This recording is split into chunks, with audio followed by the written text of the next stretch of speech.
They marched her up onto the wooden platform like a criminal. But Evangeline Hartwell hadn't stolen a thing. The only sin she'd ever truly committed was being born in the wrong body to the wrong man. "Step lively, girl!" the auctioneer snapped, yanking on her bound wrist. Ava climbed the last step and blinked into the hard September sunlight of Fort Laramie's parade ground. Dust and heat and the smell of sweat pressed in from every side. Men crowded close, ranchers, freighters, soldiers on leave, faces tilted up, eyes sharp in the way men's eyes always were when they smelled a bargain. "At 360 pounds if she's an ounce," someone jeered, loud enough for everyone to hear. "How many mules you think it'd take to drag her home?" Laughter rolled through the crowd like a wave. Ava kept her chin up. She had learned that as a girl. If you couldn't be pretty, at least be proud. But her pulse hammered and her throat burned as the auctioneer held up a sheet of paper like a salesman with a bill of sale. "Debtor servant," he announced. "Evangeline Hartwell, age 20. Reads and writes, cooks and sews, good with figures. Her stepfather disappeared owing $800, and by law she stands in his place. Who will start the bidding at $5? Silence fell. Not thoughtful silence. Disgusted. $5? He repeated, a note of strain creeping in. "Look at her, gentlemen, strong as an ox." "Strong," someone shouted. "She's a walking lard barrel." Laughter again, harsher this time. Ava swallowed hard. Her mother had been dead a year. Her stepfather had drunk away the little they had, then vanished, leaving his debts like a noose around her neck. This auction was the end of that rope. $1 then, the auctioneer said, jaw tightening. "Surely someone will bid $1 for 5 years of service." No one raised a hand. Nobody wanted the fat girl, not even for $1. The auctioneer's eyes changed. Some line inside him snapped, and his voice went cold. "Fine. If you won't pay for her labor, perhaps you'll pay for other qualities. Strip her." 2 men stepped forward before Ava could understand. Rough fingers tore at her dress. Fabric ripped. Buttons flew. A roar went up from the crowd. Wolf whistles, lewd suggestions, hoots of laughter. "Please," she choked, "don't." "Turn her round," one man snickered. "Maybe she's worth something from the back." She clutched the torn fabric to her chest, her skin burning with shame, the world spinning as hands pawed at her sleeves, her bodice, her dignity. For a moment, she thought she might simply leave her body altogether rather than endure another second. "Stop this!" The voice cut through the noise like a rifle crack, low, controlled, unmistakably furious. The hands fell away. The laughter died in a stuttering echo as the crowd parted for the man who was striding toward the platform like he owned the ground. He was enormous, well over 6.5 feet, broad through the shoulders, dressed in worn buckskins and a trail-stained shirt. Dark brown hair hung to his shoulders, tied back with a leather thong, and a beard shadowed a harsh, weathered face. But it was his eyes that held the square, clear, hard green, and filled with a rage that wasn't theatrical. It was dangerous. "What the hell do you think you're doing?" he asked the auctioneer, voice quiet enough that people had to lean in to hear it. "Just business, Mr. Bridger," the man stammered. "Girl's got no bids, so we're trying to—" "You're not doing business," the stranger said. "You're assaulting a woman in public." Ava stood shaking, half-dressed, wrapped in humiliation. For the first time since they dragged her onto the platform, she felt something other than shame. She felt the ground shift, Before we continue, let me ask you, where are you listening from today? Whether you're at home or on the road, I wish you a warm and joyful Christmas. Now, let's get back to the story. For a heartbeat, the entire parade ground froze as if the sun itself had stopped overhead. The stranger didn't raise his voice. He didn't touch a weapon. He simply stood there, immovable, furious, and terrifyingly calm. Mr. Bridger," the auctioneer stuttered, forcing a smile that looked more like a grimace. "No offense intended. We're within our rights. The girl draws no bids, so—" "You lay another hand on her," Bridger said quietly, "and I'll break your arm in 3 places." No one doubted he could. The crowd shuffled uneasily. Soldiers stepped back. Ranchers found excuses to look elsewhere. This was not a man you wanted to provoke, not if you valued the continued usefulness of your bones. Ava stood trembling, clutching her torn bodice to her chest. Half her dress hung in tatters, exposing far more flesh than she'd ever shown in public. The humiliation crawled over her skin like fire ants. Bridger didn't stare at her. He didn't let his gaze travel downward even once. His eyes stayed at her face, angry, yes, but not at her. "What's your name?" he asked her gently. Not the bark he'd used on the auctioneer, something human, something steady. "Evangeline," she whispered. "Ava." He nodded just once, a promise in the gesture. Then he turned back to the auctioneer. "What's her debt?" 800, the man replied. "But nobody's going to pay that for—" 500, Bridger said, already reaching for the leather pouch at his belt. A gasp rippled through the crowd. Ava nearly collapsed. "Sir," the auctioneer sputtered, "with respect, she's not worth—" Bridger's eyes hardened. "I decide what she's worth." He counted out the coins, thick gold pieces that glinted in the afternoon sun. One after another, they clinked against the platform's wood.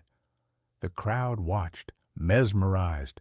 $500 was a small fortune, far more than most families saw in a year. "Give me the papers," Bridger said. "Now." Hands shaking, the auctioneer scribbled the indenture certificate, stamped it with the Fort Laramie seal, and thrust it toward him. "And the dress," Bridger added sharply. "Fetch something to cover her." A soldier scrambled and returned with a blanket. Bridger took it from him and stepped onto the platform. He lifted the blanket and held it open, not grabbing her, not touching her, but giving her the choice to step into it. Ava moved slowly, gratefully, letting the thick wool swallow her trembling form. His coat, huge, fur-lined, smelling of pine and cold mountain nights, settled over her shoulders next. "Head down," he murmured. "Don't give them the satisfaction." She obeyed. He guided her off the platform, one steadying hand on her upper arm, not possessive, protective, as though she were something fragile he'd sworn to shield. The crowd watched in stunned silence. Only one man found the nerve to speak. "You're a damned fool, Bridger," a merchant yelled. $500 for a fat girl nobody wanted? You've lost your mind." Bridger turned his head, slowly, like a wolf acknowledging a rabbit's squeal. "I paid $500, he said, "to stop a crowd of men from stripping and violating a woman. That wasn't a purchase. That was the fastest way to end something foul." The merchant shut his mouth. Ava felt her throat close. No one, not her mother, not any relative, not any man, had ever spoken of her worth like that. Not even distantly. No one had intervened for her. No one had tried to protect her. No one until him. Bridger led her across the parade ground to a massive chestnut horse tied near the fort gates. He helped her up. Easy for him, though her size would have made it difficult for most, and climbed into the saddle behind her, one thick arm braced across her front to steady her. "You're safe," he said as he urged the horse forward. "No one here can touch you now." The blanket enveloped her, warm and heavy. The humiliation still burned inside her, but beneath it something else flickered, something small, fragile, dangerous, hope. They rode in silence, hooves drumming a steady rhythm across the dry Wyoming earth. After several minutes, Ava found her voice. Why spend so much? On me?" He didn't answer immediately. When he did, his voice was roughened by something old and painful. "My sister," he said. "She was a big woman.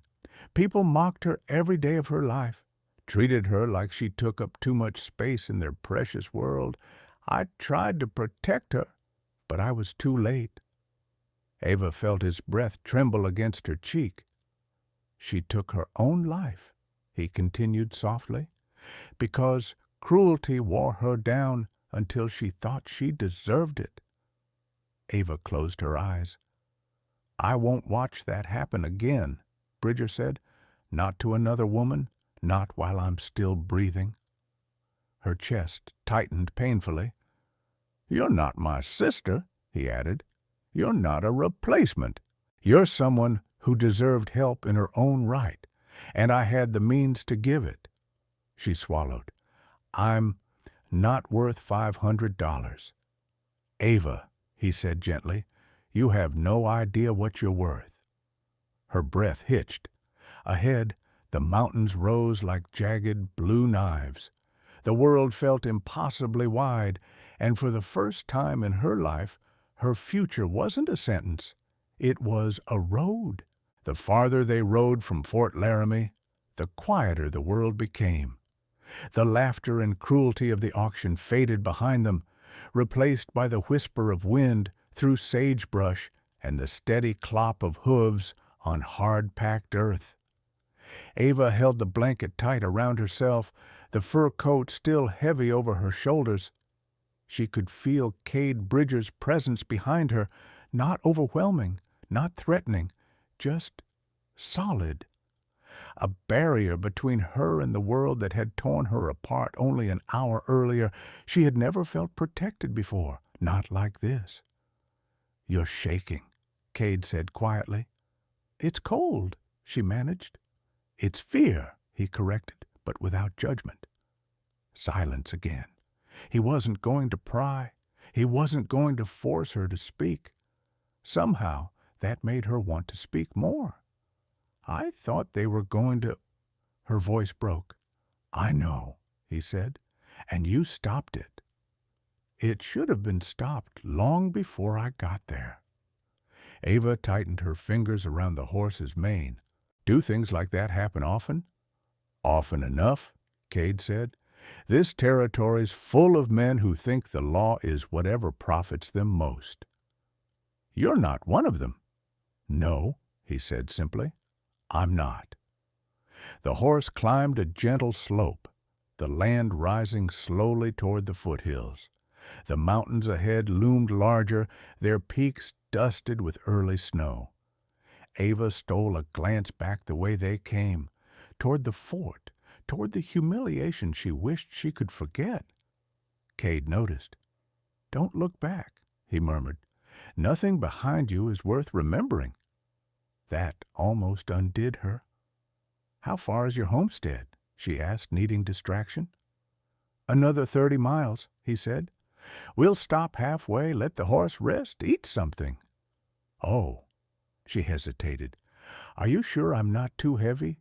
You could walk, and Ava." "Yes?" "You weigh what you weigh.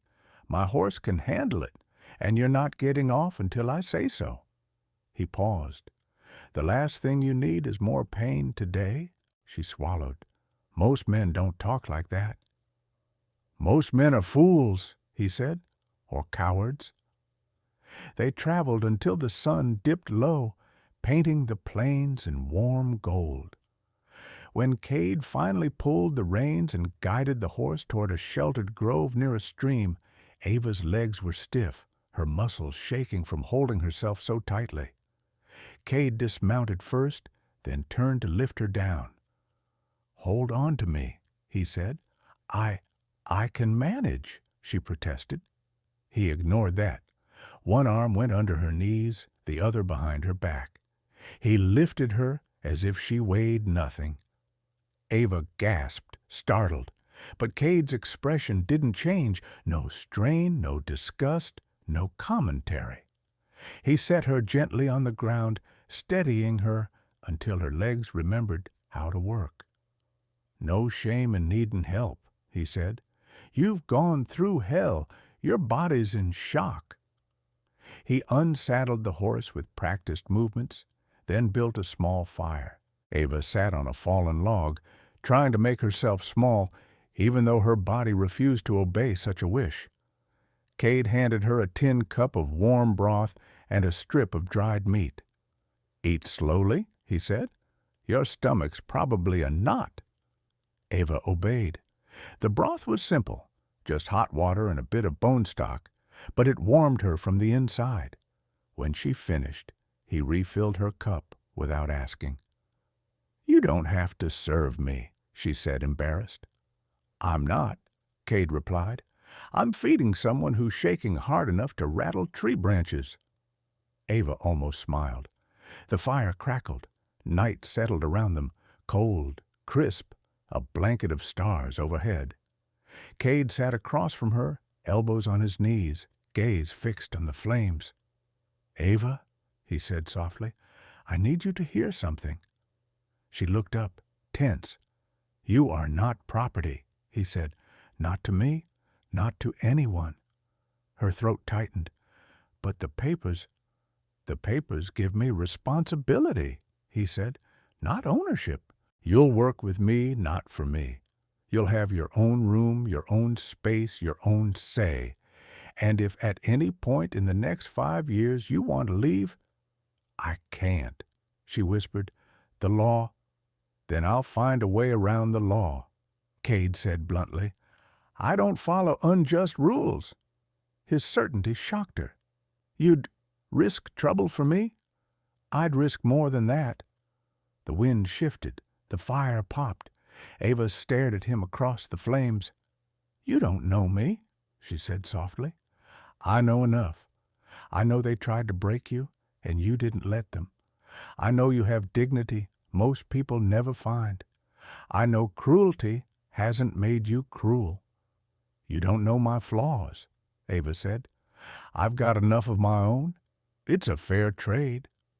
She looked down at her hands, small calluses forming already from the work she'd done preparing laundry for years. "Cade," she whispered, why was I worth $500 to you?" He didn't answer immediately. When he spoke, his voice was low. "Because no woman," he said, "should ever stand alone against a crowd." The firelight softened his rugged features, revealing something she hadn't expected, gentleness beneath the ferocity. "I can't pay you back," she said. "I never asked you to." "But I don't understand what you expect of me." "Work," he said simply, "honesty, and a little patience. Life in the mountains isn't easy, but I'll teach you what you need to know." "And if I fail?" "You won't." He held her gaze. "No one who survives what you did today is weak." Ava looked down again, tears threatening. Cade rose, grabbed a blanket from his pack, and draped it around her shoulders, not touching her skin, not lingering, just helping. "We'll sleep here tonight," he said. "You take the blanket. I'll keep the fire going." "You'll freeze." "I've slept in worse." Ava's voice trembled. "Cade, thank you." He paused, looking at her through the shifting firelight. "I didn't save you," he said quietly. "I just stopped the wrong men from hurting the wrong woman." He picked up a long stick and poked the fire, sparks drifting upward like tiny stars. Tomorrow, he added, your real life begins. Ava lay down under the blanket, staring at the stars, her heart full of fear and something dangerously close to hope. Cade's homestead sat in a sheltered valley ringed by pines and granite cliffs, the morning sun spreading gold across the clearing as they approached. Ava had expected something crude, thrown together, a bachelor shack with a leaking roof and piles of unwashed dishes. What she found instead made her breath hitch. The cabin was large and solid, built from squared logs fitted with careful precision. Smoke curled from a stone chimney.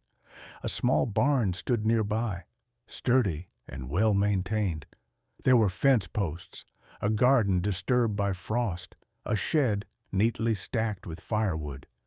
Everything bore the mark of hands that worked with purpose. "This is home," Cade said, dismounting. "Yours too, now." Her heart fluttered at that, not because she believed it, not yet, but because he said it without hesitation, as if it were simply fact. He helped her down again, gently, without commentary on her weight, and guided her toward the porch. Before they entered, he paused. "Ava." "Yes?" "There's no one here but me. Whatever happened at the auction stays there. You're safe in this house. I won't raise my voice at you. I won't shame you. Not now. Not ever." The words hit deeper than she expected, like warm water seeping into frozen skin. Inside, the cabin was tidy and surprisingly comfortable. A large stone hearth dominated one wall, the embers of an earlier fire still glowing. Shelves lined with books and tools filled the corners. A heavy table, 2 chairs, a woven rug by the fire, colors worn but beautiful. And the smell, pine, earth, smoke, and something unmistakably Cade. It felt like stepping into a life that had been waiting for her, even if she didn't believe she deserved it.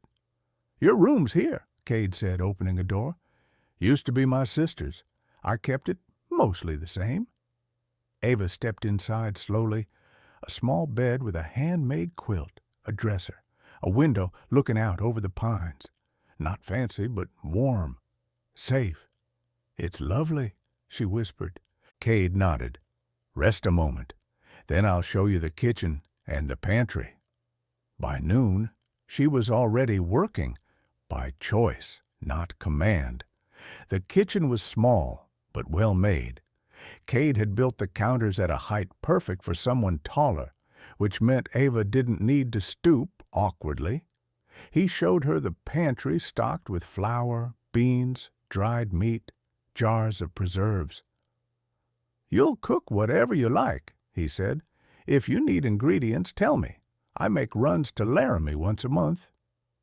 "You trust me to plan meals?" she asked, surprised. He frowned. "Why wouldn't I? You're the one cooking." She didn't know how to explain that no one in her life had ever trusted her with decisions.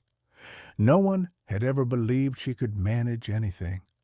So she just nodded and began sorting through the jars, organizing them by instinct.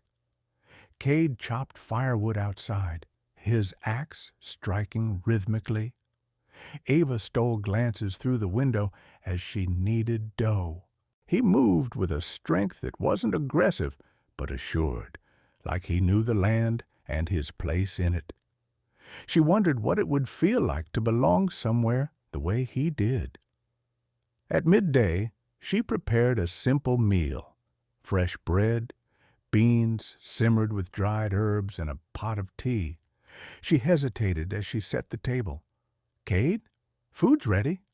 He came in, wiped sweat from his brow, and sat. Then he surprised her. "You eat first," he said. "What? No, It's habit," he interrupted. "Where I grew up, my father ate first, then my mother, then my sister. The rest of us waited. I didn't like seeing her hungry, so when I had my own home, I decided whoever cooked eats first." Ava stared. Not a rule of dominance, a rule of respect. She sat slowly, took a bite. Warmth flooded her chest. "This is good," Cade said after his first mouthful. "You've got a gift." A gift. No one had ever called anything she did a gift. The days developed a rhythm. Morning, she cooked. He chopped wood or repaired fences. Midday, they ate together, quietly but comfortably.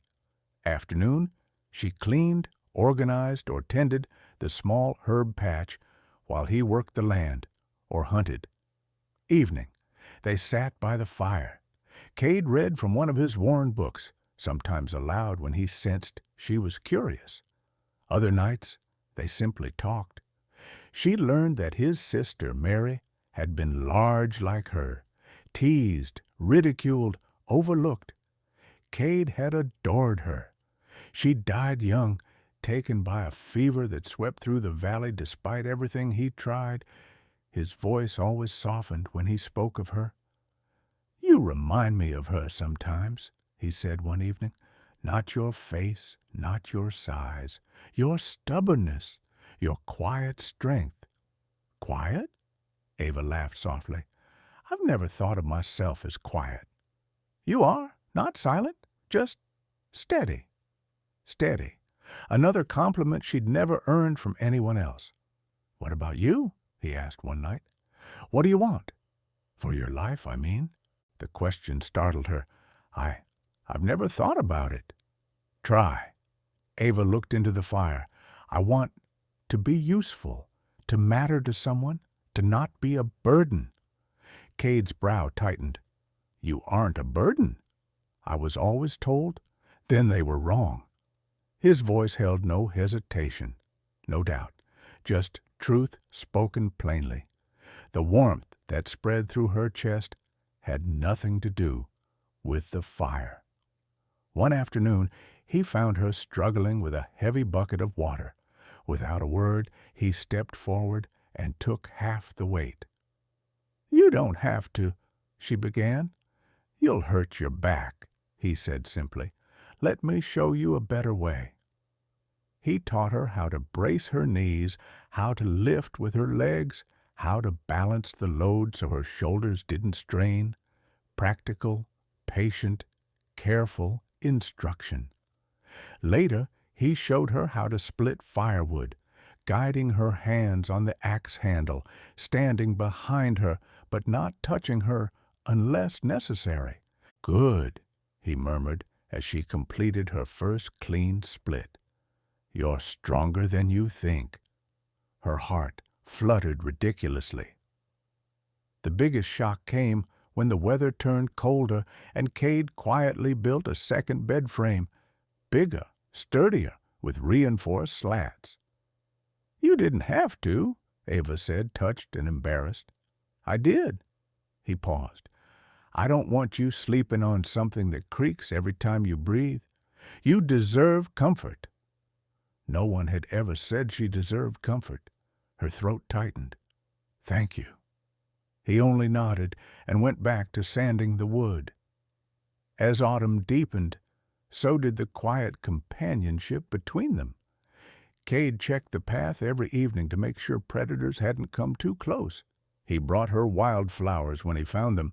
He carved wooden spoons to replace the cracked ones she'd been using. He listened when she spoke, not just waited for his turn to talk. Ava began to look forward to the sound of his boots on the porch, the rumble of his voice in the evenings, the way he pushed his hair back when he was thinking. She still felt unworthy at times, still heard echoes of the cruelty that had shaped her life. But each small kindness from Cade chipped away at those echoes. One night, as the fire burned low and Cade closed his book, he glanced at her with an expression she didn't recognize at first, something soft, something almost tender. "You're settling in well," he said quietly. "I am," she replied, equally soft, "more than I expected." He held her gaze for a heartbeat longer than usual. "Good," he said. "I want you to feel safe here." And she did.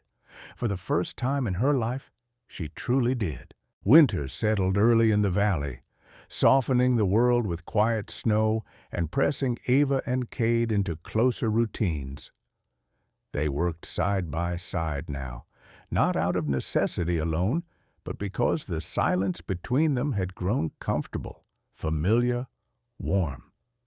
Cade hunted less and stayed near the cabin more, something she noticed but never commented on.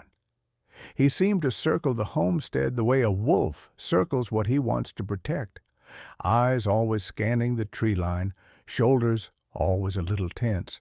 At first, she assumed it was the snow, or predators, or that Cade was simply a man who preferred solitude. But the truth sat deeper. The first warning came from the trading post. Ava had accompanied Cade on the supply run, her first trip back toward civilization since the auction. The road was rutted with frost, the air sharp enough to bite. She pulled her shawl tighter, trying not to tremble as memories crept near. Cade rode close beside her. "If this is too much, say so." We turn around. "No," Eva said, though her heart was pounding. "I need to face it sometime." When they walked into the trading post, conversation stilled. Heads turned, a few whispered. Eva stared at the floorboards, wishing she could melt into them. Cade stepped closer, a wall of heat at her side. "Let them look," he murmured. "None of them matter." But some of them did matter, because danger rarely comes from strangers. It comes from people who think they've earned the right to judge. "Bridger," a man called from behind the counter. Eli Thompson, owner of the post, tall and wiry with a mustache that curled like a sneer. "Didn't expect to see you before spring." "Needed supplies," Cade said curtly.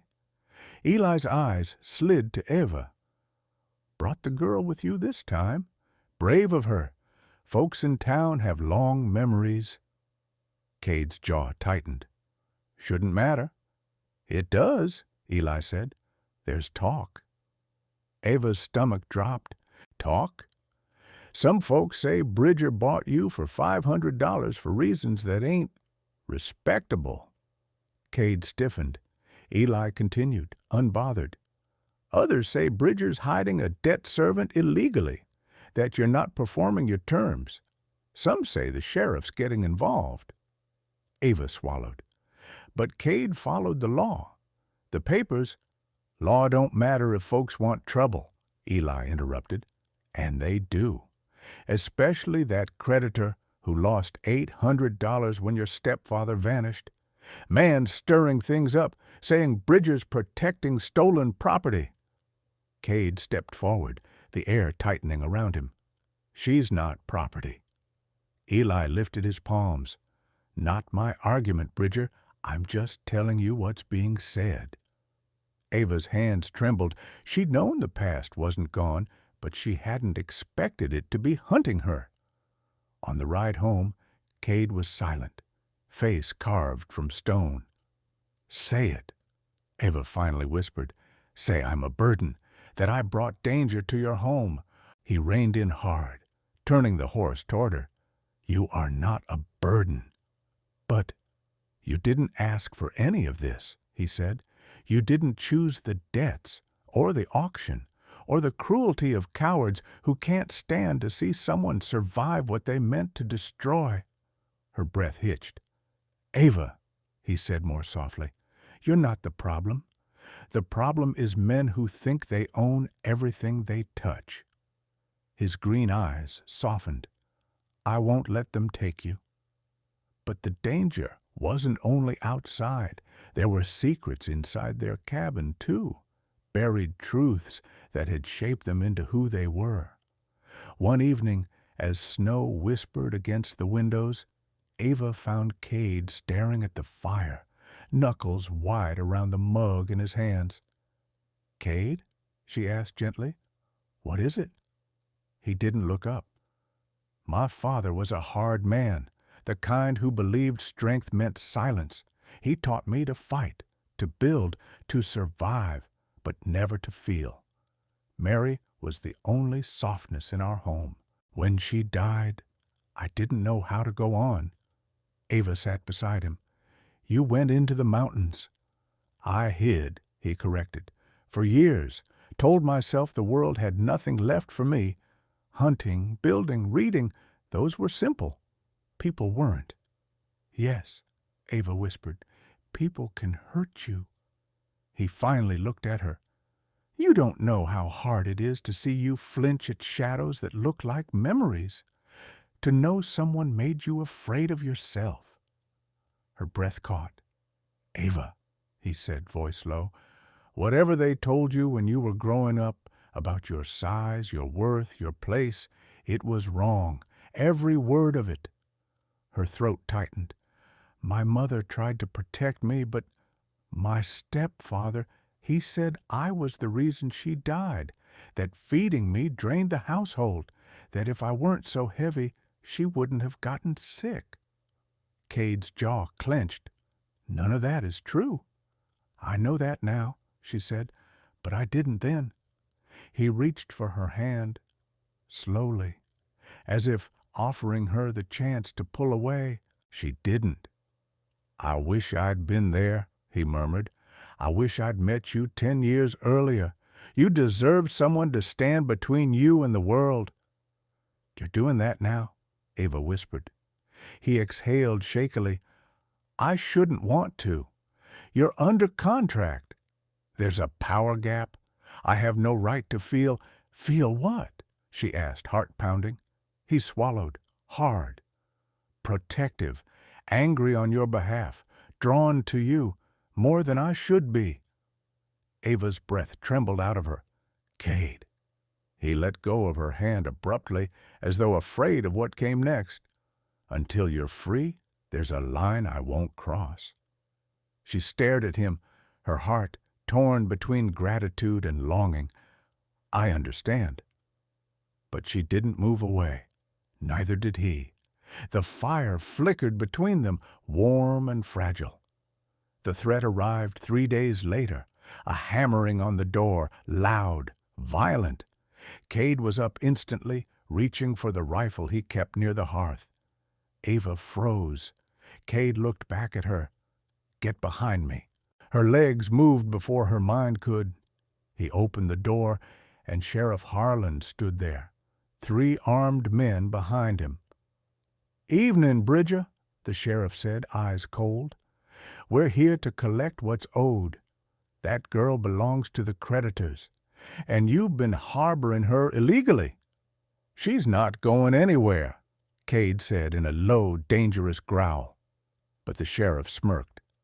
Then maybe, he said, the court needs to hear the truth, especially the part where Bridger paid $500 for a fat debtor girl for reasons we all can guess. Ava felt the shame like a blade against her throat. Cade felt something else, rage. Say that again, he warned. The sheriff didn't blink. She's coming with us, Bridger. You can hand her over. His smirk widened. Or we can take her. Ava's heart stalled. Cade stepped forward, blocking her completely from view. No, he said, not now, not ever. The sheriff's expression darkened.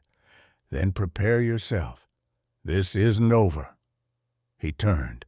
Snow crunched under boots. The men disappeared into the dark. Cade closed the door, breath shaking with fury. Ava stared at him terrified, not of Cade, but of losing the life she was just learning to love. What will we do? She whispered. Cade turned to her slowly, green eyes burning with a promise she felt down to her bones. Fight, he said, for you, for us, for the life you deserve. And for the first time since the auction, Ava believed she was worth fighting for. Snow fell hard the next morning, thick flakes drifting in slow spirals that muffled every sound.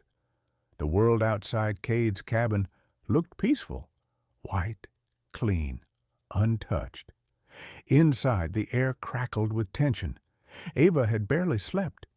Each time she drifted off, she jolted awake, certain she heard footsteps, voices, men coming to drag her away.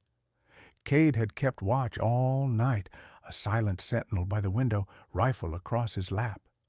When dawn finally broke, she found him still there, shoulders broad and unmoving, green eyes fixed on the tree line as if willing danger to show itself so he could cut it down. "Cade," she whispered, "sit, rest." He didn't turn. "They'll come." "You don't know that." "I do," he said. "Men like Harland don't issue threats idly, and men who see a woman as property don't tolerate being defied." She closed her eyes. "I'm not worth a gunfight." That made him whirl around. "Don't ever say that," he snapped, more anger in his voice than she'd ever heard. "Your worth isn't measured in coins or what some bastard sheriff thinks you deserve. You're worth fighting for." Her breath hitched. "You shouldn't." "I should," he said fiercely. "I will." A horn sounded in the distance, short, sharp, echoing faintly through the snow-laden trees. Ava froze. "What is that?" Cade's voice went cold. "A summons." "For what?" "For backup." 5 minutes later, the sound of hooves rippled through the woods. Dozens of them.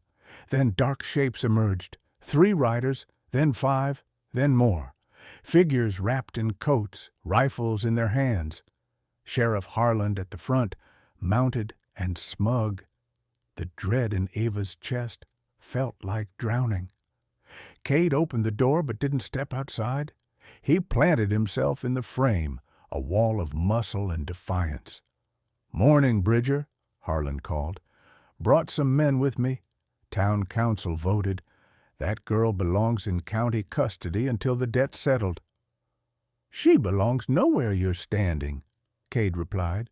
The sheriff laughed. "You think you can take on 15 armed men?" "If they threaten her," Cade said. "Yes." A murmur went through the riders. Some looked uneasy, others amused. Harland leaned forward in the saddle. "This doesn't need to get bloody, Bridger. Give us the girl, and we'll let you live your mountain life in peace." Ava's stomach twisted. Cade stepped fully outside. "I'm going to say this once," he said. "She is not yours to take. She is under my protection. The contract binds her to me, not to you, not to the town, not to anyone who thinks dignity is optional." "That contract," Harland said, drawing a folded set of papers from his coat, "was purchased with stolen funds." Ava stiffened. "What?" Cade growled. "Her stepfather's stolen money," Harland said. "That 500 you paid didn't come from honest work." "That's a lie." "Doesn't matter what it is," Harland said. "What matters is perception. And right now the town believes Bridger bought a fat debtor girl for his bed." Ava flinched as if struck. Cade's fists clenched. "I don't care what the town believes." "Then you're a fool," Harland snapped. "The law's on our side. Step aside." "No." The sheriff sighed dramatically and raised his hand. Men shifted in their saddles. Hands moved to rifles. The air tightened. "Cade," Ava whispered behind him. "Let me go. Please, I'll survive. I've survived worse." He didn't turn. "You won't go anywhere," he said. "Not while I have breath." The sheriff's hand dropped. "Take her." What happened next blurred into instinct. One of the riders nudged his horse toward the cabin steps. Cade leveled his rifle. "Stop!" The rider didn't. Cade fired. The bullet hit the snow inches from the man's horse, sending it rearing. The rider toppled, landing hard. Men shouted, guns cocked. Ava cried out, "Cade, stop! They'll kill you!" Cade didn't even blink. "Ava, go inside." "No," she said, trembling.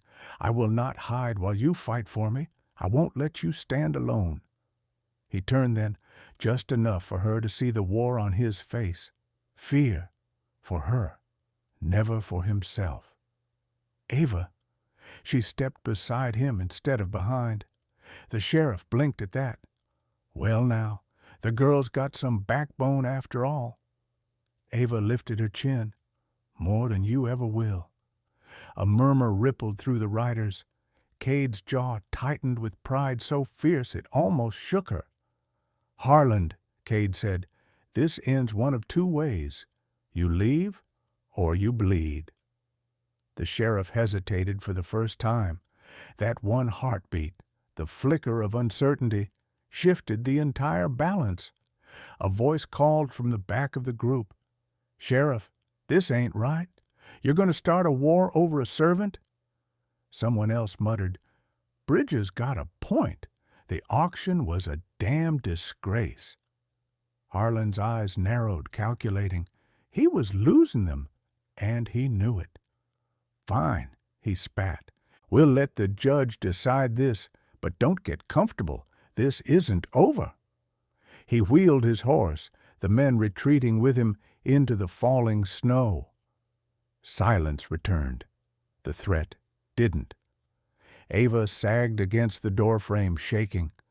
Cade lowered his rifle slowly. You shouldn't have stood beside me, he murmured.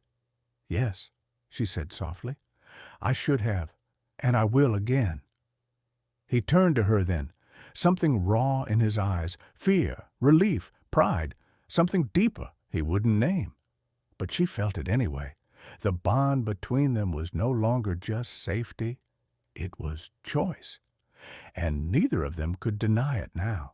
Snow swallowed the world outside Cade's cabin, the storm thickening until even the pine trees disappeared behind a curtain of white. The sheriff and his riders were long gone, but their threat lingered like smoke that refused to clear. Inside, silence pressed close. Ava stood near the fire, trembling from cold and everything that had just happened. She kept replaying the moment Cade stepped between her and 15 armed men, willing to die rather than let them touch her. No one had ever fought for her before. No one had ever believed she was worth fighting for. Cade paced once, twice, then stopped abruptly. His shoulders rose and fell, still braced for battle. You shouldn't have stood beside me, he said at last. If they had opened fire, if you had fallen, Ava interrupted gently, I would have fallen beside you. He turned slowly. Snowflakes clung to his hair, melting down his ruddy skin. His green eyes burned like wildfire in a storm. Ava, he said, voice low, don't you understand? This is exactly why I tried to keep my distance. Her breath caught. Distance, she whispered.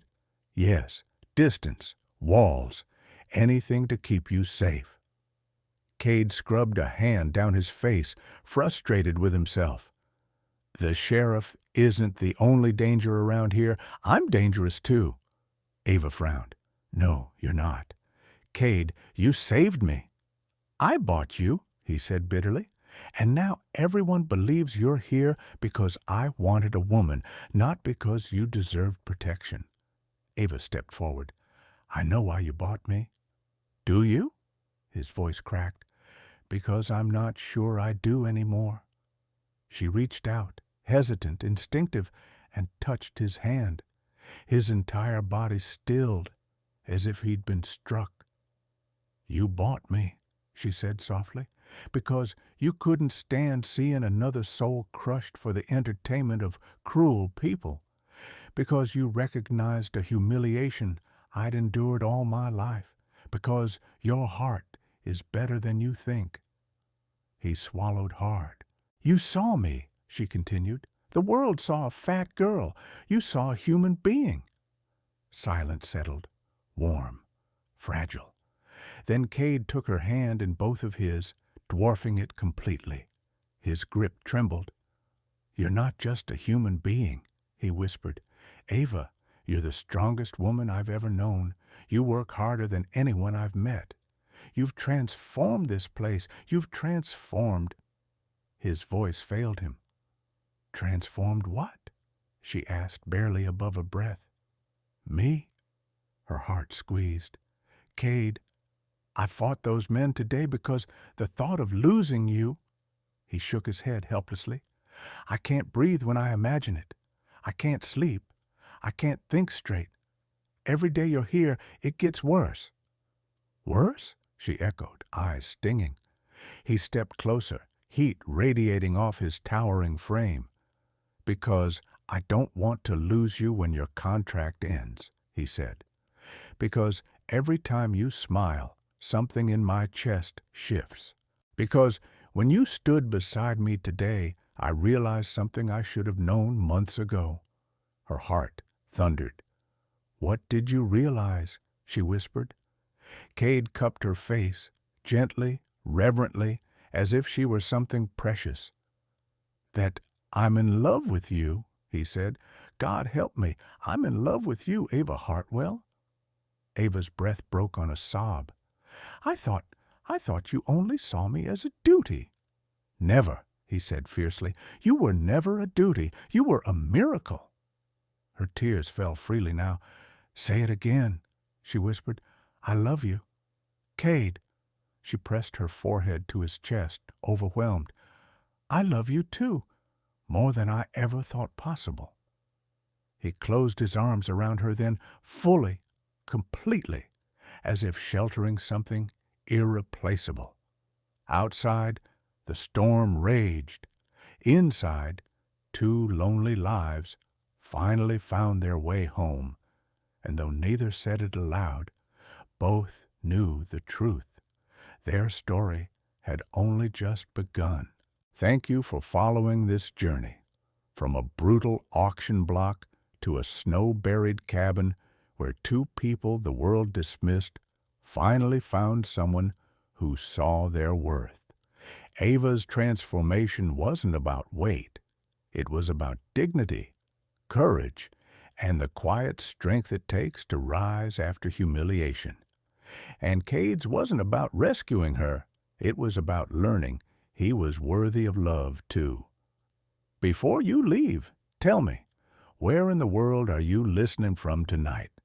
Your comments keep these frontier tales alive across mountains, oceans, and years. And if you still believe that even the most broken beginnings can lead to love, stay close. Another story waits just ahead.